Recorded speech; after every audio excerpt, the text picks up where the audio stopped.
My name is Karen, and I'm very happy to be your guide for the next hour and a quarter while we have a look at what this city is all about at night. You know, a massive epidemic hit St. Augustine in 1821. It killed almost 2/3 of the population. Yeah. And it's only the mega wealthy who are actually buried behind these walls. The rest of us, guess where we're buried?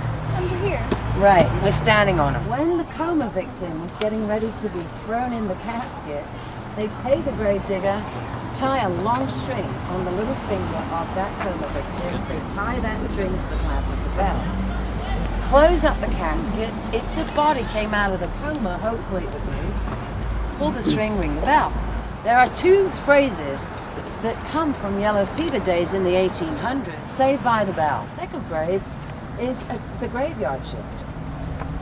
Comes from these people who used to sleep on these caskets at night.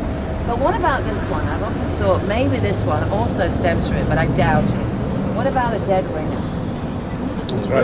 Might be. These three boys we don't see, we don't hear, but they were definitely very famous soldiers back in 1840. They survived yellow fever, only to be taken down by typhoid. And they were very famous. Their names were John Lyman, John Hull, and Erastus Stein. Guys thought they were good guys, but women adored them here. And they were written about in private journals all over the city. Because these boys knew how to make any female feel good from the age of 8 to 18. You know how adorable that is? That is adorable. So ladies, you won't see them, but you might feel them. Big tombstone. When you see it, looks like a chess piece sticking up. It belongs to a real-life hanging judge from 1860. His name was Judge John B. Stickman. He used to hang horse thieves and murderers. People see him staggering around the That's beautiful. Yeah, you see the pictures of me in my house. Maybe the first one. Do you really want to let that out in public? During a battle, Oglethorpe here thought he could siege people out in the fort within a week. And in fact, he starved first in the city. He brought 1,800 British boys here. And instead of leaving with great dignity, that idiot, British idiot, went as north as Ripley's up there, turned around and said, Company A, I want you to turn around. Knowing he was sending them to a certain death, he said, go take the fort. And he marched those British boys. He left the city with the rest. The next day, 600 British boys were dead on the green. This cannon is pretty active, and a lot of people walk their dogs here. Because if you look over there, we've got a great view. That is the island of Anastasia. It's a barrier island. Over there is the haunted Lighthouse of St. Augustine. They often go into La La Land. It's about midnight, you can imagine they're going to drift off. And whammo, they see they think Spanish reenactors in costume messing about with a cannon. But they phone the police about these three reenactors, and our police say they get 2 calls a month, on average, about this cannon on the right-hand side of the flagpole. The police come up to check it out. There's never any reenactors in here, and they think it's from a battle. Well, we know from history, 3 men tried to load that cannon in one battle in 1740. They overloaded it with gunpowder, and it blew them up. And their bodies were found dead in the moat the next morning. Hoot and holler at them, they stepped into the shadows and disappeared. You can see the Spanish used to repair this wall. They got a big kick when hundreds of cannon shots made this wall look like cream cheese or Swiss cheese. They used to bring ropes over the roof and slide down them at night with wet cooking on and plaster it up so it looked as good as new the next day. And the British would get up and go, what the heck happened, you know? They sometimes do cannon demonstrations. Up on, did they really? Yeah. So now they shoot whiteboard out there, and if you do, they tell you to cover your ears when they shoot the gun. So you cover your ears and you can smell the toast. That's what it was. I thought he was having a stroke. Bikini is so rare, it only exists three places in the world.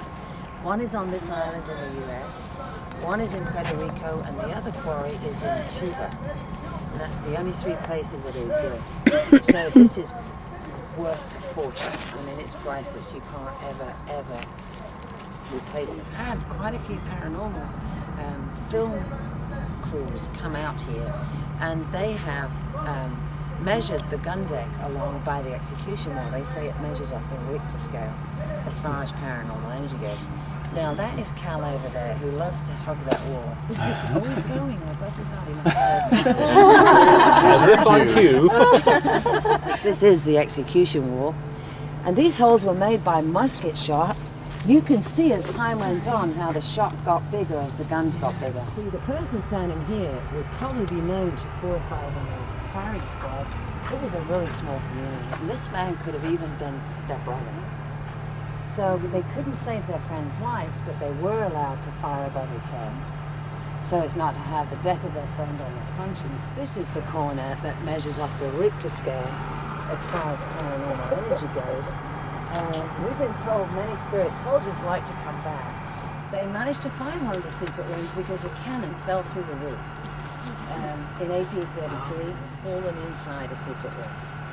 When they opened up the secret room, they found the pile of animal bones, plus 2 human skeletons. Years before, there'd been a general here, a Spanish general, who had a very beautiful young wife called Dolores. And the Spanish general said after a few months, Dolores was so homesick that he'd sent her back to Spain. And he stayed on here the rest of his life alone. Until 1833, when they opened up the room and found Dolores handcuffed as a skeleton on one side of the wall with his first lieutenant handcuffed on the other side. Yeah, how could he get away with it? You know, this is a small place. How would you? Yeah, I guess, you know, never got found out. Maybe everyone was too scared of him to tell. Osceola was the man who united the Seminole Nation, and that was a miracle in itself. The tribes stopped fighting each other and united. Those 50 chiefs came in peace, and the general chickened out at the last minute. He sent 200 armed soldiers who grabbed Osceola and the 50 chiefs and put them in chains.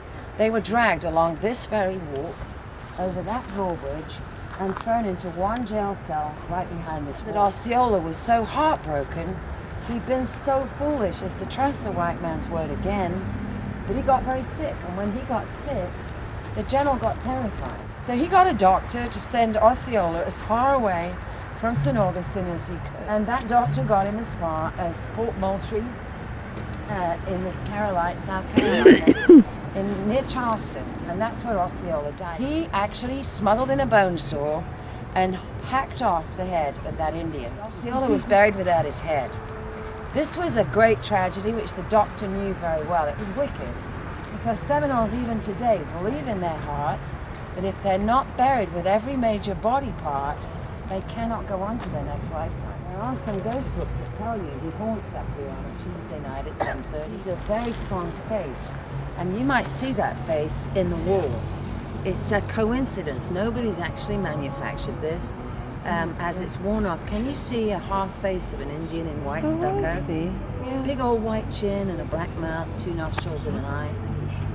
He used to have a deformed skull, which is why Dr. Whedon said that he took that head. He was a phrenologist. He used to study the bumps on people's heads, but he was a bit of a nut. And on the top, there was this white headdress. Can you see?